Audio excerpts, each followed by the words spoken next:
Hello students, कैसे हो आप सब लोग। तो आज एक बार फिर से आपका स्वागत है आपके अपने यूट्यूब चैनल के अंदर physics bye Raju Vashishtha sir. तो आज हम अपने नए टॉपिक के साथ नए टॉपिक अपना ट्राई करेंगे फिजिक्स के अंदर। तो पहले हमने रेजिस्टेंस और ओम्स लॉ के बारे में किया था इसलिए पिछली वीडियो के अंदर। आज हम क्या करते हैं, करंट डेंसिटी के बारे में बात करते हैं। तो नेक्स्ट हमारे पास क्या भाई, current density.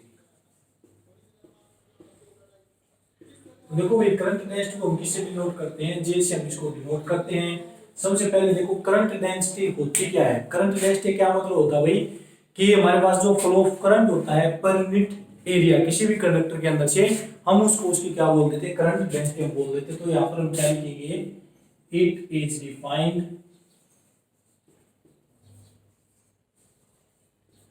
As the ratio of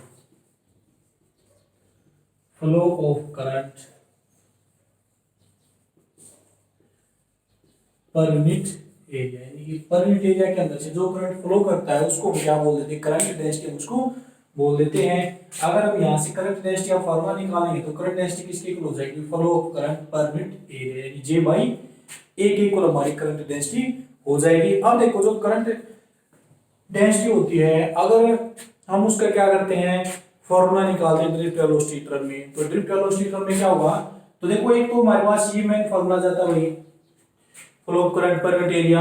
लेकिन हम यहां से कह सकते हैं कि बट जो करंट और ड्रिफ्ट वेलोसिटी बीच में रिलेशन होता है क्या होता है भाई, n E A we d इसके इक्वल होता है।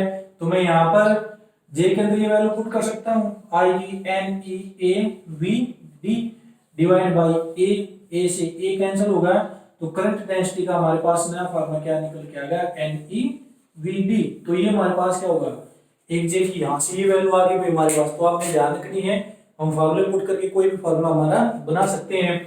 अब देखो अगर हम यहाँ से इसकी यूनिट देखते हैं भाई, कि करंट डेंसिटी की यूनिट हमारे पास क्या होगी। तो देखो यहाँ पर करंट है, यहाँ पर एरिया है। तो करंट को हम लिखते हैं एम्पियर के अंदर, एरिया को लिखते हैं मीटर स्क्वायर के अंदर। तो इसकी यूनिट आपके पास क्या हो जाएगी भाई, एम्पियर पर मीटर स्क्वायर। ठीक है, तो ये हमारे पास क्या आ गई, इसकी यूनिट आ जाती है। नेक्स्ट हम बात करते हैं अपनी कंडक्टेंस की जो कंडक्टेंस होता है वो क्या होता है। देखो ये छोटी छोटी डेफिनेशन है, बहुत ज्यादा काम आएंगे आपको, तो इनको अच्छे से आपने समझना है और अच्छे से इनको याद करना है।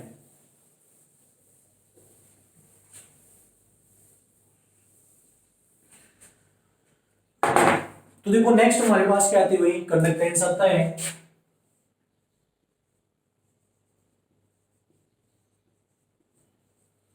इसको हम दिखाते हैं जी से।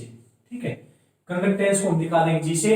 यानी देखो जो कंडक्टेंस होता है, एक हमारे पास रेजिस्टेंस होता है। अगर हम रेजिस्टेंस का रेसिप्रोकल कर देते हैं तो हमारे पास क्या आता है, कंडक्टेंस आता है, जिसको हम किससे दिखाते हैं, जी से। तो यहां से हम बोल सकते हैं कि जी यानी जो कंडक्टेंस होता है वो हमारे पास क्या होता है, रेसिप्रोकल ऑफ रेजिस्टेंस। ठीक है, यानी कि हम यहां पर लिख देते हैं it is the reciprocal of resistance. एक तो हम यहां से बोल देंगे भाई, लेकिन साथ में देखो रेजिस्टेंस की जो डेफिनेशन आपने बताई थी वो क्या होती है, रेजिस्टेंस क्या करता है, अपोज करता है फ्लो ऑफ करंट का। तो जो कंडक्टेंस है वो क्या करेगा, इसको करंट को फ्लो करने के लिए क्या करेगा भाई, एग्री करेगा। ठीक है, यानी ये अपोज नहीं करेगा, तो ये क्या करेगा, सपोर्ट करेगा करंट को फ्लो करने में, सपोर्ट यानी कि it support the current to flow, यानी करंट को क्या करवाएगा, फ्लो करवाएगा। ठीक है, जिसकी वजह से करंट फ्लो करता है किसी भी मेटेरियल के अंदर, वो किसकी वजह से करेगा, कंडक्टेंस की वजह से करेगा भाई। अब अगर हम इसकी यूनिट करते हैं तो यूनिट क्या होगी इसकी यूनिट, तो देखो रेजिस्टेंस 1/r, r की क्या होती है, ओम। तो इसको क्या बोल सकते हैं, पर ओम। ठीक है, या ओम इनवर्स हम इसकी यूनिट बोल सकते हैं भाई। तो ये हमारे पास क्या था, कंडक्टेंस था। नेक्स्ट हमारे पास क्या आती है, रेजिस्टिविटी की फुल अपोजिट क्या होती है, उसके ऊपर चलते हैं भाई। आपने रेजिस्टिविटी पढ़ा है, ठीक है। तो रेजिस्टिविटी की उल्टी हमारे पास क्या होती है भाई, कंडक्टिविटी हम बोल सकते हैं इसको, कंडक्टिविटी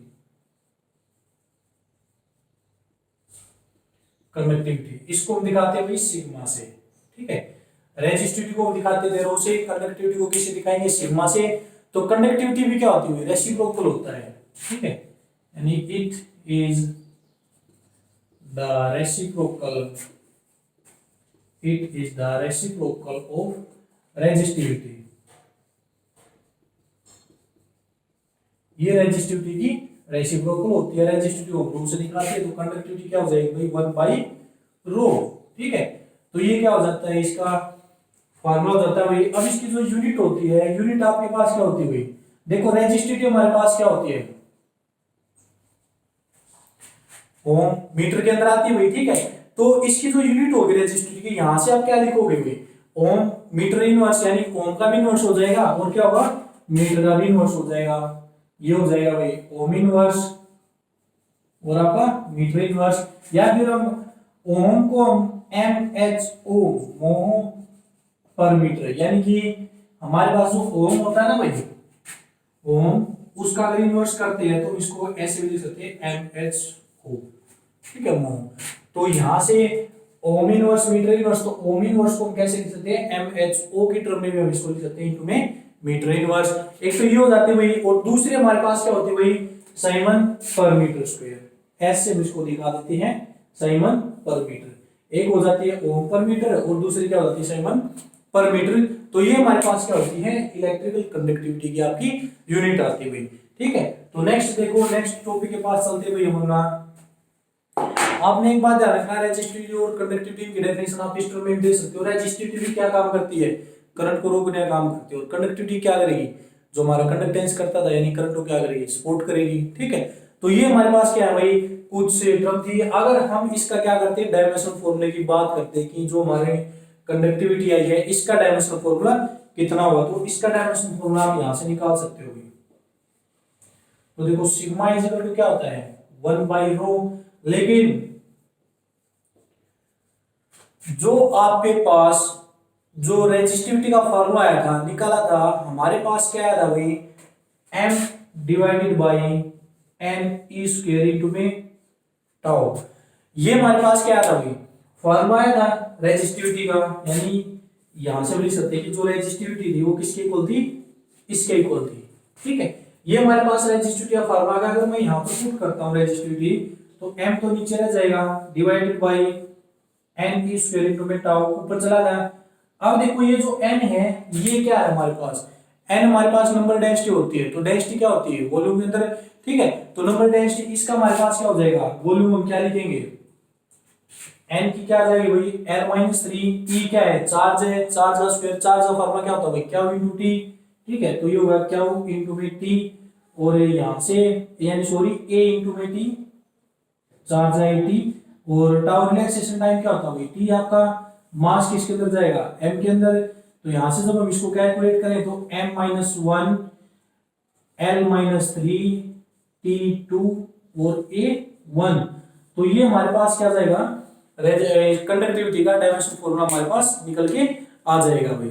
ठीक है, तो ये हमारे पास क्या था भाई, कुछ हमारे पास ये वैल्यू आई थी इसके अंदर, और क्या, और एक बात यहाँ पर सॉरी भाई, ये देखो ई स्क्वायर था ना, तो यहाँ पर इसका स्क्वायर आ जाएगा, यानी ए का स्क्वायर आएगा, और टी की 2 यहाँ पर और 1 यहाँ पर, तो टी की 3 आ जाएगा। ठीक है, तो ये छोटी छोटी चीजें आपने ध्यान रखनी है, क्योंकि यहाँ पर स्क्वायर था इसका। ठीक है, तो हमने स्क्वायर करना है। तो ये हमारे पास क्या आती है भाई, कंडक्टिविटी आती है, कंडक्टेंस है, और क्या था, करंट डेंसिटी के बारे में हमने बताया था। अब हम इनमें क्या निकालते हैं, जो टर्म हम पढ़ते चल रहे हैं इसमें क्या निकालेंगे भाई, रिलेशन दिखाएंगे। तो किस किस क्वांटिटी के अंदर हम क्या दिखाते हैं, रिलेशन दिखा देते हैं। ठीक है, तो देखो नेक्स्ट रिलेशन दिखाते हैं भाई, कौन सी क्वांटिटी आएगी हमारे पास रिलेशन में। तो देखो भाई नेक्स्ट हम चलते हैं अपने नेक्स्ट रिलेशन के ऊपर, हम रिलेशन निकालते हैं किस किस के बीच में, relation between current density J और हमारे पास क्या होता है भाई, कंडक्टिविटी और इलेक्ट्रिक फील्ड।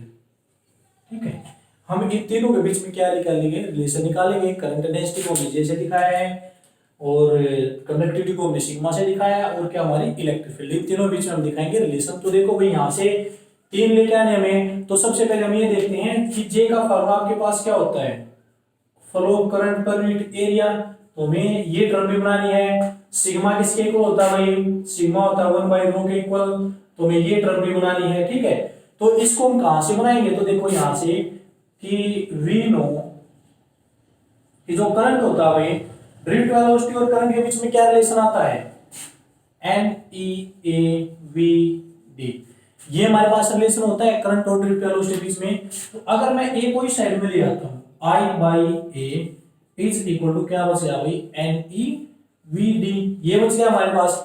अब देखो I/A ये तो हमारा बन जाता है, लेकिन हमें हमारे क्या बचा भाई, इलेक्ट्रिक फील्ड और सिग्मा हमारे पास नहीं आया।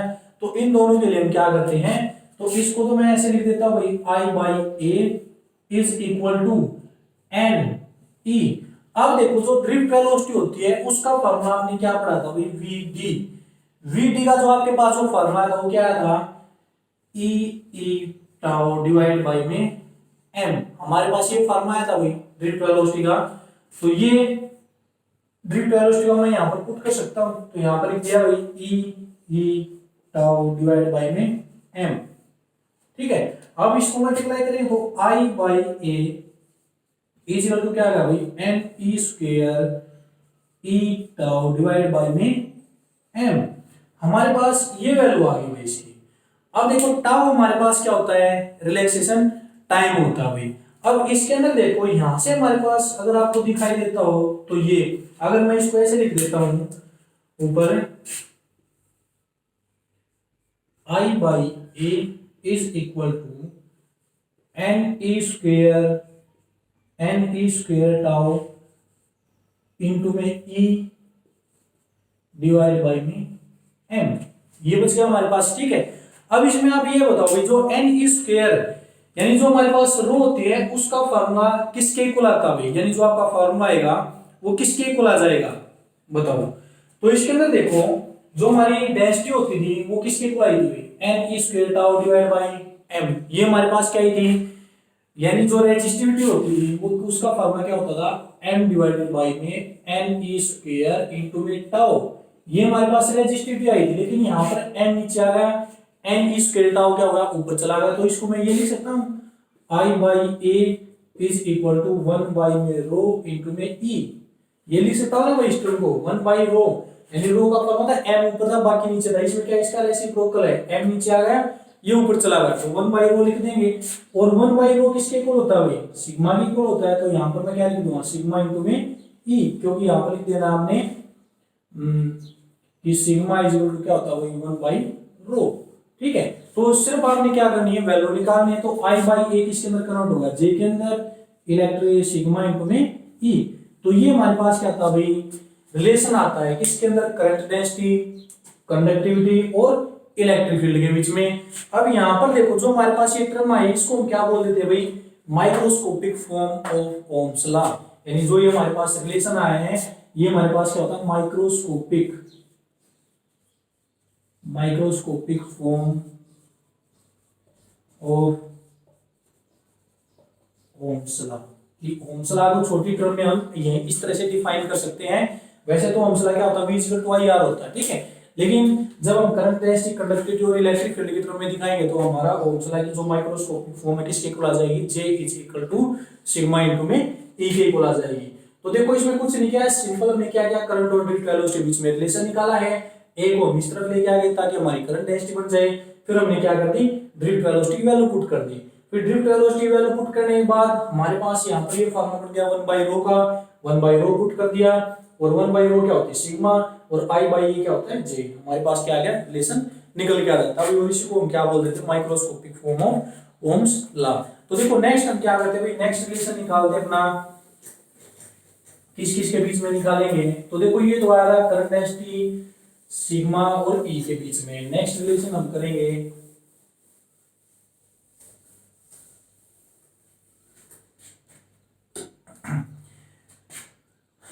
एक तो हम करेंगे भाई रेजिस्टिविटी के बीच में, और क्या करेंगे उसकी मोबिलिटी के बीच में।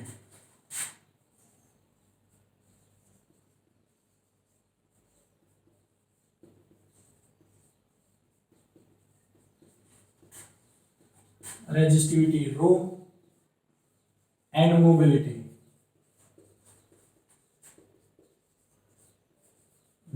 ठीक है, इसके बीच में हम क्या लिखेंगे, रिलेशन दिखाएंगे। तो देखो भाई इनके बीच में रिलेशन दिखाने के लिए सबसे पहले क्या करते हैं भाई, हम ये कर देते हैं, देखो रेजिस्टिविटी हमारे पास क्या होती है, एक तरह से रेजिस्टेंस ही होता है। ठीक है, और यहाँ से और रेजिस्टिविटी किसके इक्वल होती है, अगर मैं सिग्मा लेके आता हूँ तो सिग्मा इज इक्वल टू क्या था 1/ρ होता है, तो वहां से हमारी रेजिस्टिविटी बन सकती है। और मोबिलिटी हमारे पास कहाँ से आती है, देखो रेजिस्टिविटी आती है सिग्मा इज इक्वल टू 1/ρ, और आपकी जो मोबिलिटी आती है, मोबिलिटी का फॉर्मूला क्या होता है भाई, drift velocity per unit electric field, ठीक है, ये होता है हमारे पास। तो यहां से हमें क्या करना होता है भाई, इनकी वैल्यू हम निकालेंगे यहां से कि हमारे पास दो टर्म है सिग्मा या रो, हम निकालेंगे सिग्मा की हेल्प से, और यहां से मोबिलिटी लेंगे ड्रिफ्ट वेलोसिटी और इलेक्ट्रिक फील्ड का यूज करके अभी। तो देखो सबसे पहले हम ये जान सकते हैं भाई कि वी नो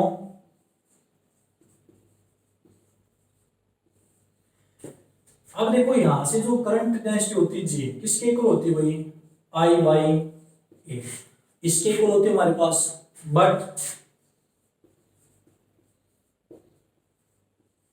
सिग्मा इंटू ई इसके इक्वल भी होती है। इसको हमने इक्वेशन नंबर फर्स्ट मान लिया, इसको इक्वेशन नंबर सेकंड मान लिया, दोनों हमारे पास जे की वैल्यू है। तो यहां पर आ जाओ भाई from equation first and second, from equation first and second, तो मैं यहां पर कह सकता हूं भाई सिग्मा इंटू में ई is equal to I by A, ये हो जाएगा, ठीक है। अब यहां पर देखो सिग्मा इंटू में ई करंट और ड्रिफ्ट वेलोसिटी के बीच में देखो यहां से ई और वी टी हमारे पास क्या है, मोबिलिटी निकल के आएगी, तो हमें इस करंट को चेंज करना पड़ेगा। करंट किसके अंदर है भाई, n E A we d, ये रिलेशन होता है करंट और ड्रिफ्ट वेलोसिटी के बीच में, डिवाइड बाई ए से ए हमारा कैंसिल हो गया, तो यहां से क्या आ गया कि सिग्मा इंटू में ई is equal to n e v d, इसके इक्वल आ गया भाई हमारे पास, ठीक है। अब यहां पर देखो ड्रिफ्ट वेलोसिटी हमारे पास सिग्मा से तो आ जाएगी हमारी रेजिस्टिविटी, लेकिन मोबिलिटी हमारी नहीं आई है, तो मोबिलिटी आप किससे निकालोगे, इस ड्रिफ्ट वेलोसिटी का यूज करके। तो यहां पर लिखो बट जो मोबिलिटी होती है वो किसके इक्वल होती है, drift velocity per unit electric field. अगर मैं यहां से ड्रिफ्ट वेलोसिटी वैल्यू निकालता हूं तो म्यू इनटू में ई इसके इक्वल आ जाएगी, तो ये वैल्यू यहां पर पुट कर दो। नाउ सिग्मा इंटू में ई इज इक्वल टू में एन ई, और क्या हो जाएगा भाई वी डी से क्या लिख दिया म्यू इंटू में ई, अब ई से ये क्या हो गया दोनों तरफ कैंसिल हो गया, तो सिग्मा इज इक्वल टू क्या होगा भाई एन ई इंटू में म्यू, और सिग्मा हमारे पास किसके इक्वल होता है 1/ρ, इसको हम लिख देंगे 1/ρ इज इक्वल टू में एन ई इंटू में मोबिलिटी म्यू। लेकिन देखो ये 1/ρ अगर मैं इसको रो को ऊपर लेके जाऊंगा तो रो मेरे पास किसके इक्वल हो जाएगा 1 में एन ई इंटू में म्यू। तो ये हमारे पास क्या होता है एक रिलेशन होता है किसके बीच में, रेजिस्टिविटी और मोबिलिटी के बीच में भाई, ठीक है। तो ये बात आपने क्या करनी है, ध्यान रखनी है कि हम क्या करेंगे वेरियस क्वांटिटी के बीच में क्या क्या शो कर रहे हैं, रिलेशन हम शो कर रहे हैं भाई। तो ये हमारे पास क्या थे, कंडक्टेंस था, करंट डेंसिटी थी, रेजिस्टिविटी थी और कंडक्टिविटी, रिलेशन दिखाए इनके बीच में। नेक्स्ट हम चलते हैं भाई कि हमारे पास जो इफेक्ट होता है टेम्परेचर का रेजिस्टेंस के ऊपर वो कैसे कैसे होता है भाई।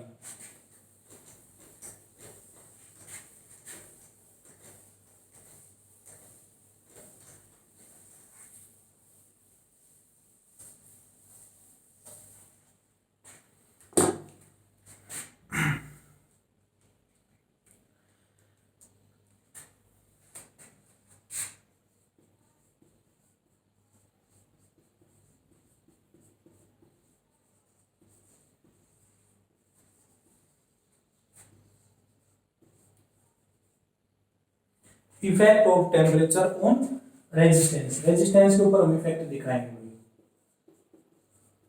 अगर रेजिस्टेंस के ऊपर दिखा देंगे तो उससे कंडक्टिविटी रेजिस्टिविटी हमारा सभी का पता लग जाएगा।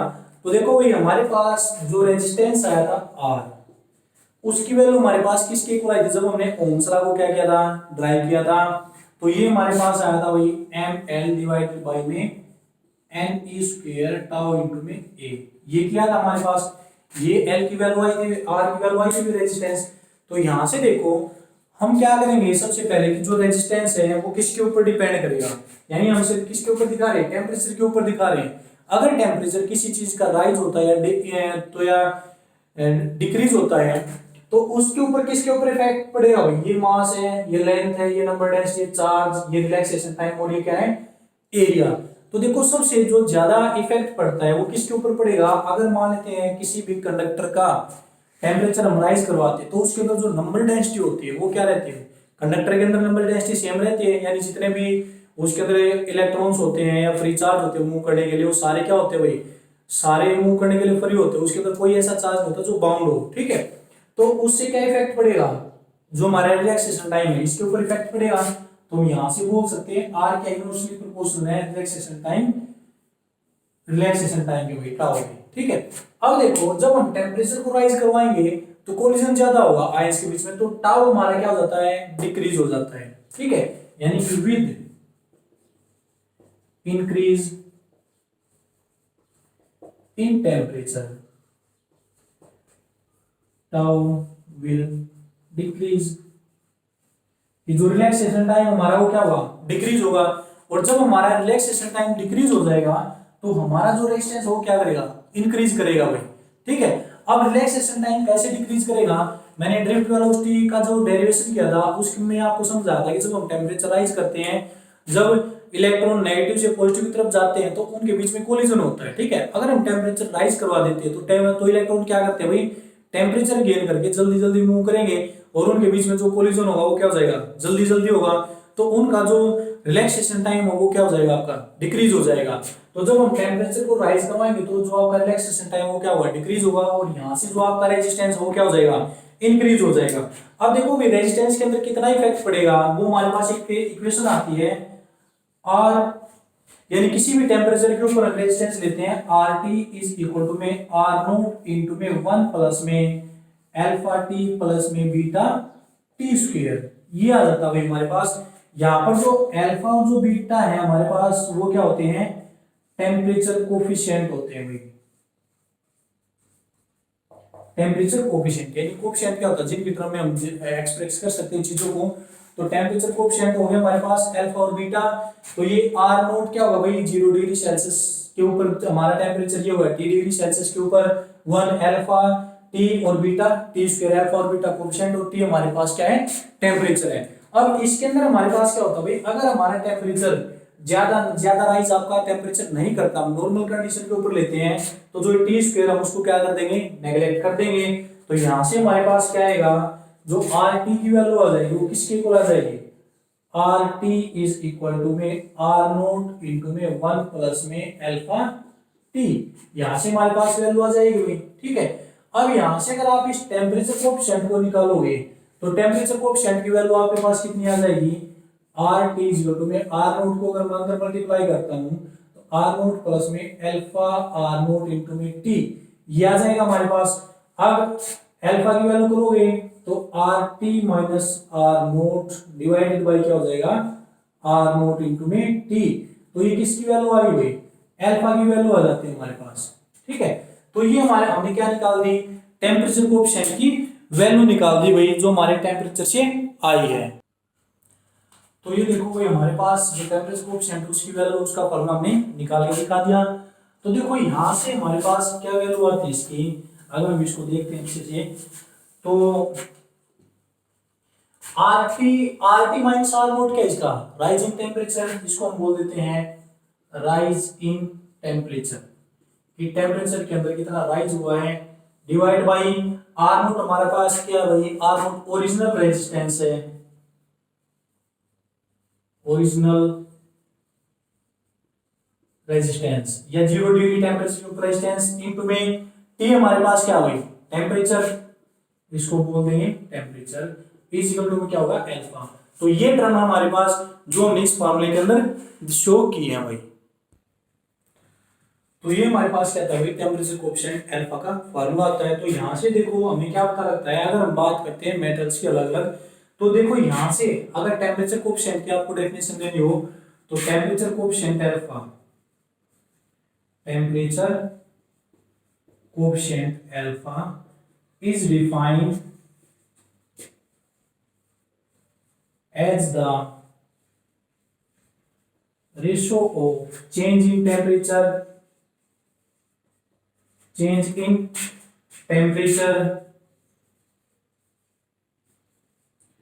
to the original resistance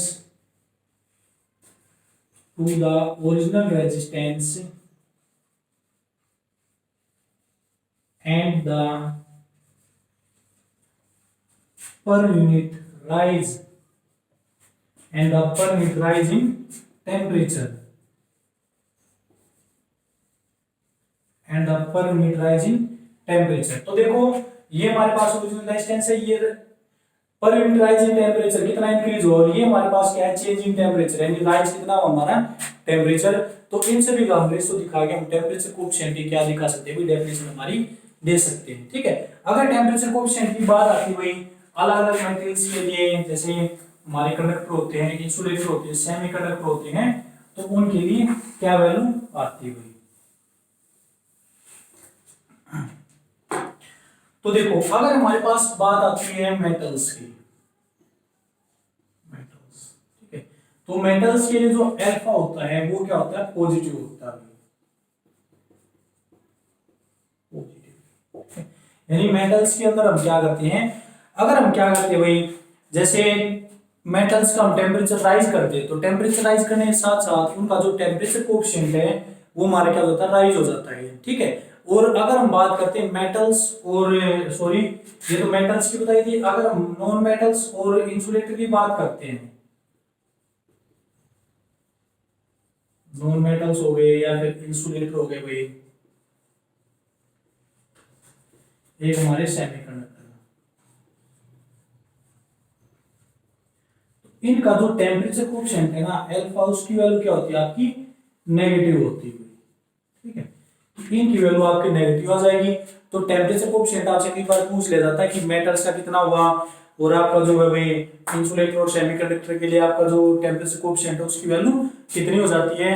तो ये हमारे पास क्या आते हैं भाई, कुछ टेम्परेचर कोएफिशिएंट की आपकी डेफिनेशन थी, कैसे टेम्परेचर कोएफिशिएंट आपका निकाला जाता है, यानी कि टेम्परेचर का रेजिस्टेंस के ऊपर क्या इफेक्ट पड़ता है। तो ये कुछ जनरल सी चीजें जो आपको ध्यान रखनी है, और जो आपके रिलेशन आपके बताए भाई, जिनके बीच में हमने रिलेशन निकाला है, तो वो रिलेशन आपके लिए क्या है, ज्यादा है, उनके अंदर फॉर्मूला कैसे रिलेशन निकलेंगे, कैसे उनकी वैल्यू पुट की जाएगी, तो वो आपको ध्यान से देखना भाई। तो आज के लिए हम क्या करते हैं, इतना ही कर लेते हैं भाई, कि छोटा थोड़ा सा टॉपिक कर लेते हैं, तो बाकी की जो टॉपिक उनको नेक्स्ट वीडियो के अंदर डिस्कस करेंगे। तो आज हमने जो जो रिलेशन बताए हैं, रेजिस्टिविटी की है, ठीक है, तो उसके बारे में क्या करते हैं, बात करते हैं। जैसे भी आपको वीडियो लगे आप मुझे बता सकते हैं, और जो कमेंट करके मुझे जरूर बताएं जैसा भी आपको लेक्चर लगे इसके बारे में। तो नेक्स्ट वीडियो हम नेक्स्ट लेक्चर आपका नेक्स्ट वीडियो में लेके आएंगे। तब तक के लिए थैंक यू भैया।